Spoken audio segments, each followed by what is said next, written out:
বিসমিল্লাহির রহমানির রহিম। প্রিয় দেশবাসী, আসসালামু আলাইকুম ওয়া রাহমাতুল্লাহি ওয়া বারাকাতুহু। আজকে আপনাদের মাঝে আবারও আরেকটি ভিডিও নিয়ে আসলাম। আমি আর বসে থাকতে পারলাম না, কারণ হলো প্রশাসনের প্রতি কারণে কোনো আস্থা নেই। শেষ পর্যন্ত আমার একটু আস্থা ভরসা ছিল সেনাবাহিনীর প্রতি, তবু সেনাবাহিনীও প্রতিও এখন বাংলাদেশের জনগণের কোনো আস্থা নেই। যাক, আমি কথাগুলি এখন আর বাড়াবো না, আপনাদেরকে একটি ভিডিও দেখাই, তারপরে আমি কিছু কথা বলবো। আপনারা দেখেন ভিডিওটা।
আমার প্রিয় দেশবাসী, আপনারা দেখতে পারলেন আমার আন্দোলনকারী, কোটা সংস্কার আন্দোলনকারী যে শিক্ষার্থী ভাই বোনেরা এই আন্দোলন করেছিলেন, তাদের উপরে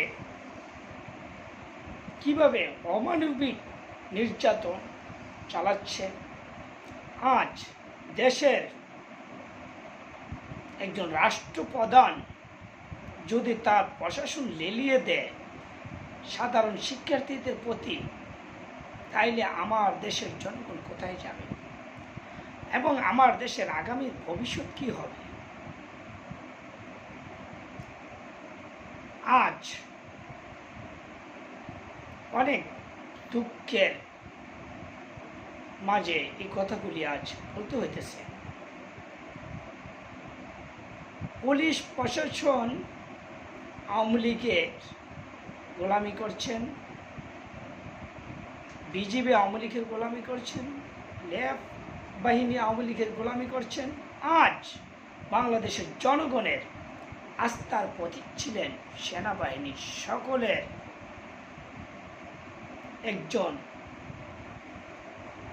একটা বাহিনীর প্রতি সকলের আস্থা ছিল, সেই বাহিনীটি ছিল সেনাবাহিনী।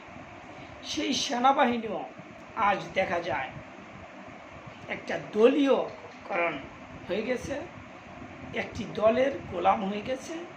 তারা আজ জনগণের প্রতি তাদের কোনো দায়বদ্ধতা নেই আমার মনে হয়। এই যদি হয় দেশের পরিস্থিতি, আর এই যদি হয় আপনাদের আইনের শাসন, তাহলে আমি মনে করি আপনারা এই ভুলের খেসারত একদিন আপনাদের দিতে হবে। আপনার আজীবন এই চাকরিটা আপনি করতে পারবেন না, এটা আপনার চিরস্থায়ী নয়। আজকে আপনি এই পজিশনে চাকরি করতেছেন, কালকে আপনি সন্তান এই পজিশনে না আসতে পারে। একদিন এই বন্দুকের নলের সামনে আপনার সন্তানও দাঁড়াইতে পারে। তখন আপনার সন্তানের বুকে যখন এই বুলেট নিক্ষেপ করবে, তখন আপনি বুঝতে পারবেন সন্তান হারানোর ব্যথা কতটুকু, একজন মায়ের কোল খালি করার যন্ত্রণা কতটুকু, তখন আপনারা বুঝতে পারবেন। আজ আমি বেশি কোনো কিছু বলতে চাই না, এতটুকু বলতে চাই, আপনারা তো কোনো স্কুল বা কোনো কলেজ থেকে পড়াশোনা করে আসছিলেন, আপনারা তো একদিন স্টুডেন্ট ছিলেন। আপনারা যখন চাকরি পান নাই, চাকরির জন্য দুয়ারে দুয়ারে ঘুরছিলেন, আপনাদের মনে কত কষ্ট ছিল, কত হাহাকার ছিল। সবাইকে আর মুক্তিযোদ্ধার সন্তান হিসাবে চাকরি পেয়েছিলেন, মুক্তিযোদ্ধার নাতি হিসাবে, তখন তো এগুলো ছিল না। এই স্বৈরা শাসক শেখ হাসিনা আসার পরে কিন্তু এইভাবে দলীয়করণ করার জন্য এগুলি করছে। আজ আমি বলতে চাই, যারা এগুলি করছেন, একদিন আপনাদের বিচার ইনশাল্লাহ আল্লাহর রহমতে হবে, সেদিন আর বেশি দিন নয়।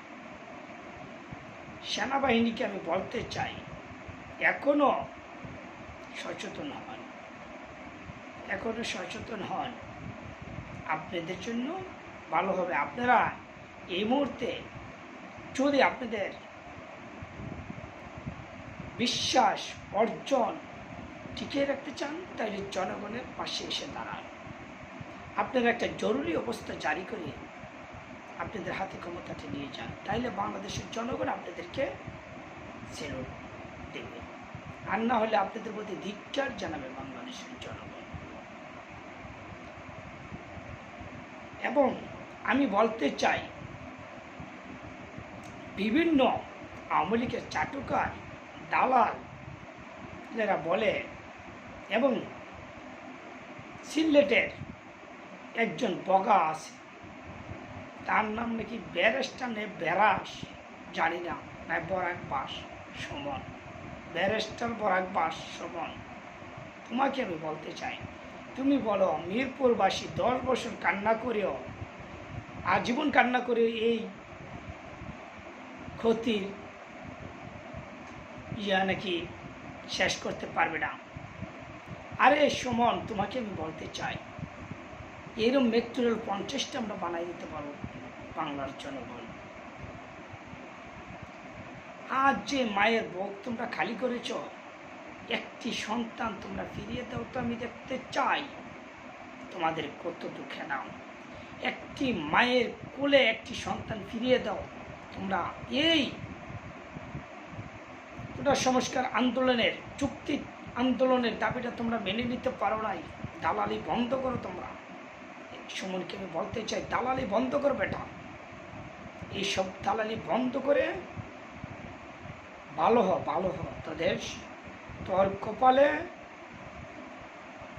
যদি শান্তি ফিরিয়ে আনতে চাস, তাহলে তুই ভালো হ, দালালি বন্ধ কর, চাটুকারি বন্ধ কর। সুমন, আওয়ামী লীগের কিছু চাটুকার দালাল আছে, দেশের ধ্বংস করতে আগুন সন্ত্রাসী করেছে বলে। আরে আগুন সন্ত্রাসী কে করেছে?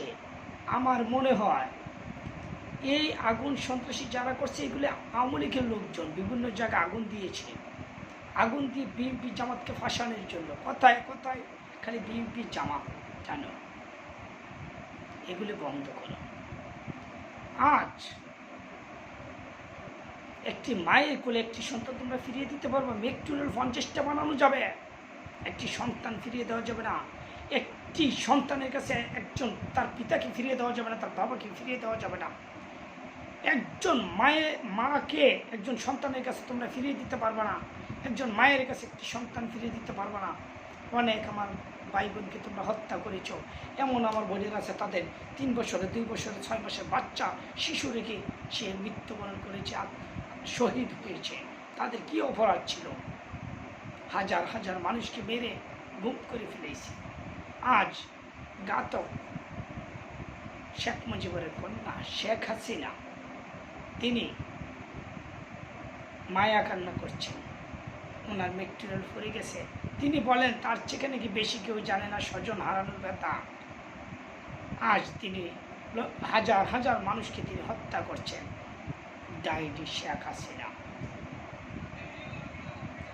আমি বলতে চাই প্রশাসনকে, তোমাদের যদি মাজায় শক্তি থাকে, যখন ভারতের সীমান্তে আমার ভাইদেরকে হত্যা করে, তখন তোমরা রুখে দাঁড়াও। এই অস্ত্র তখন তুমি ভারতের সেনাদের উপরে তোমরা তাক করো, তাদের বুকে তোমরা বুলেট নিক্ষেপ করো, তাইলে বুঝবো তোমাদের মাঝে শক্তি আছে। যখন মিয়ানমার থেকে আমার এলাকায় গ্যাসের নিক্ষেপ করে, গ্রেনেড নিক্ষেপ করে, মিসাইল নিক্ষেপ করে, তখন তোমরা কোথায় থাকো? তখন তোমরা কেন প্রতিবাদ করতে পারো না? এই অস্ত্র কি তোমাদেরকে আমরা দিয়েছিলাম? আমার দেশের জনগণের টাকা কিনা এই অস্ত্র আমার দেশের জনগণের বুকে চালানোর জন্য। এই অস্ত্র আমরা তার জন্য দেই নাই, আমার দেশের জনগণের বুকে চালানোর জন্য। জনগণের হাড় ভাঙা পরিশ্রমের টাকা দিয়ে অস্ত্র কিনে এই দেশের জনগণের বুকে চালাইতে দেই নাই। জনগণের বুকে নিক্ষেপ করার জন্য এই অস্ত্র দেওয়া হয় নাই, বলে নিক্ষেপ করার জন্য, টিয়ারশেল নিক্ষেপ করার জন্য। এই অস্ত্র দেওয়া হয়েছে আমার দেশের রাষ্ট্রীয় সম্পদ পাহারা দেওয়ার জন্য, আমার দেশের স্বাধীনতাকে রক্ষা করার জন্য, আমার দেশের যে সম্পদগুলি আছে সেই সম্পদগুলি রক্ষা করার জন্য, আমার দেশ পাহারা দেওয়ার জন্য, আমার দেশের সার্বভৌমত্ব রক্ষার জন্য আমরা এই অস্ত্র দিয়েছি। আমার দেশের সার্বভৌমত্ব রক্ষা করার জন্য আমার টাকার অস্ত্র, আমার টাকার বুলেট আমরা কিনে দিয়েছি, আমার দেশের জনগণের বুকে নিক্ষেপ করার জন্য না। এই অস্ত্র দেওয়া হয়েছে আমার দেশের সার্বভৌমত্ব রক্ষার জন্য। এই অস্ত্র দেওয়া হয় না এই দেশের কমলবতী শিক্ষার্থীর বুকে নিক্ষেপ করার জন্য। যদি কোনো পুলিশ যদি কোনো কারণবশত যদি তার জীবন আত্মরক্ষার কোনো সমস্যা হয়, তাহলে তার আইনে সংবিধানে আছে হাঁটুর নিচে গুলি করা যায়, সংবিধানে তা স্পষ্টভাবে লেখা আছে। সরাসরি পাখির মতন মানুষের বুকে গুলি করার কোনো সংবিধানে কোনো আইনে নাই। কোন আইনে তোমরা পেয়েছ? তোমরা মানুষ হত্যা করো? তোমরা মানুষ হত্যা করার কে? তোমরা মানুষ হত্যা করার কেউ না। এগুলি ছেড়ে ভালো হোক। ফেরাউনের পতন হয়েছে, নমরুদের পতন হয়েছে, ফেরাউনের বংশধর শেখ হাসিনার পতন হবে। আজীবন ক্ষমতা থাকা যাবে না, আমি বলে দিলাম, আজীবন ক্ষমতা থাকা যাবে না। এখনো তোমার সময় আছে, তোমরা ভালো হও, মানুষের কাতারে এসে দাঁড়াও, জনগণের ম্যান্ডেট বুঝতে শিখো। যাক, আমি আর কথা বাড়াইতে চাই না। সবাই ভালো থাকবেন, এবং যারা শহীদ হয়েছে তাদের পরিবারের জন্য এবং তাদের জন্য আমি দোয়া করি। যারা শহীদ হয়েছে, আল্লাহ পাক রব্বুল আলামিন যে তাদেরকে আল্লাহ পাক রব্বুল আলামিন তাদেরকে জান্নাতুল ফেরদাউস দান করে দেন, এবং তাদের পরিবারের প্রতি আমার রইল সমবেদনা। যারা আহত আছেন তাদের প্রতি রইল আমার দোয়া। আল্লাহ যেন আপনাদেরকে সকলকে সুস্থ করেন। আল্লাহ পাক রব্বুল আলামিন অতি তাড়াতাড়ি যে সকলকে সুস্থ করে তোলেন। এবং আমি শেষবারের মতন প্রশাসনকে বলতে চাই, দালালি বন্ধ করুন, মানুষের ম্যান্ডেট বুঝতে শিখুন। সবাই ভালো থাকবেন। বাংলাদেশ জিন্দাবাদ।